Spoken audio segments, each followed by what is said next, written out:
So far, in the previous class, we have seen this plot summary of Dr. Faustus. Today, um, for this week, we are going to see scene-wise summary in detail. We're going to look into the story in detail. So, welcome back to my classroom.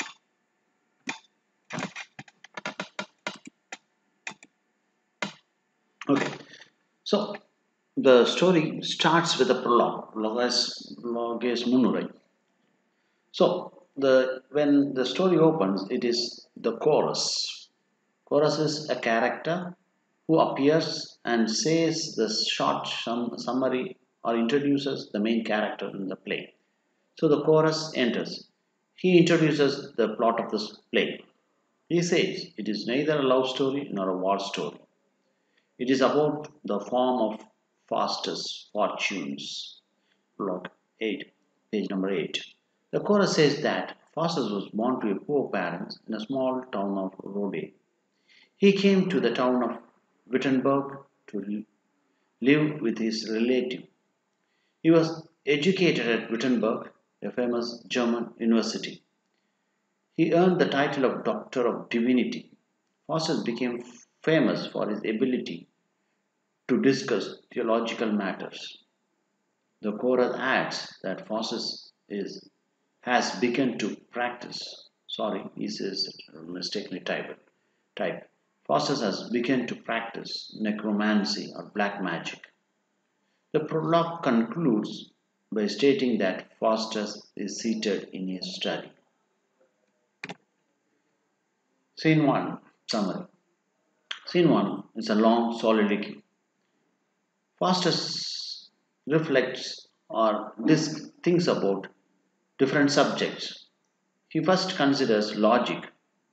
He quotes the Greek philosopher Aristotle. He says that disputing or fighting well is the only goal of logic. Faustus' debating skills are already good, hence he considers logic is not scholarly for him. Next, he considers medicine. He quotes the Greek physician Galen. According to Dr. Faustus, medicine is the most fruitful profession. Yet he says that he has achieved great fame as a doctor already, and that this fame has not brought him satisfaction. Law is his next consideration. He quotes Byzantine Emperor Justinian. But Faustus says that law is too petty. It deals with trivial matters rather than larger ones. Divinity is the study of religion. He quotes from St. Jerome's Bible that all men sin and finds that Bible statement that the reward of sin is death as an unacceptable doctrine. He dismisses the religion hence. At last, he fixes his mind on magic. He believes that magic, when properly learned, will make him a mighty god.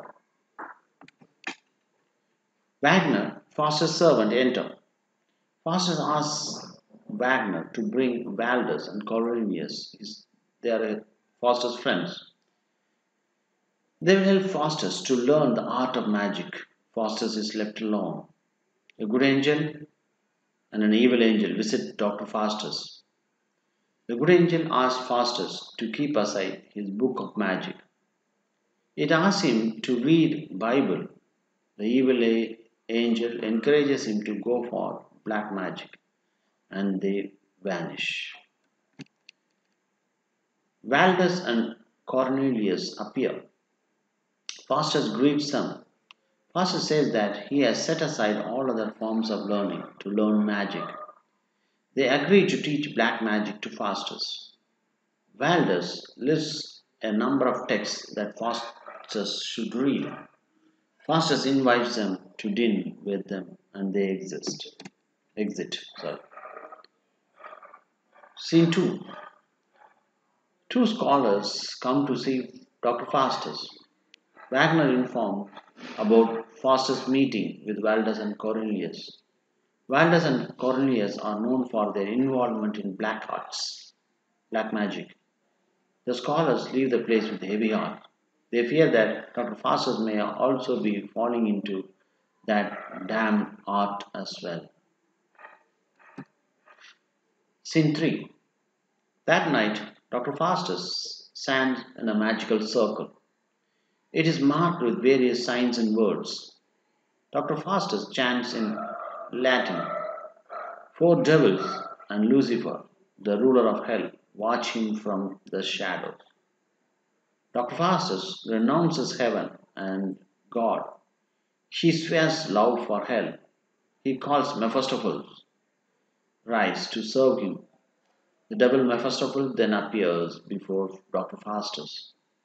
Faustus commands Mephistopheles to depart and return dressed as a Franciscan friar. Mephistopheles vanishes. Mephistopheles then reappears dressed as a monk and asks Faustus what he needs. Faustus asks Mephistopheles to obey him, but Mephistopheles says that he is Lucifer's servant and can obey only Lucifer. He further says that he came as he showed love for hell. Faustus questions Mephistopheles. He asks about Lucifer and hell. From his answer, he comes to know that Lucifer and his devils were once angels. They rebelled against God. God sent them to hell forever. Faustus declares that he will offer his soul to Lucifer in return for 24 years of Mephistopheles' service to him. Mephistopheles agrees to take this offer to his master and departs. Left alone, Dr. Faustus remarks that if he had as many souls as there be stars, he would offer them all to hell in return for the kind of power that Mephistopheles offers him.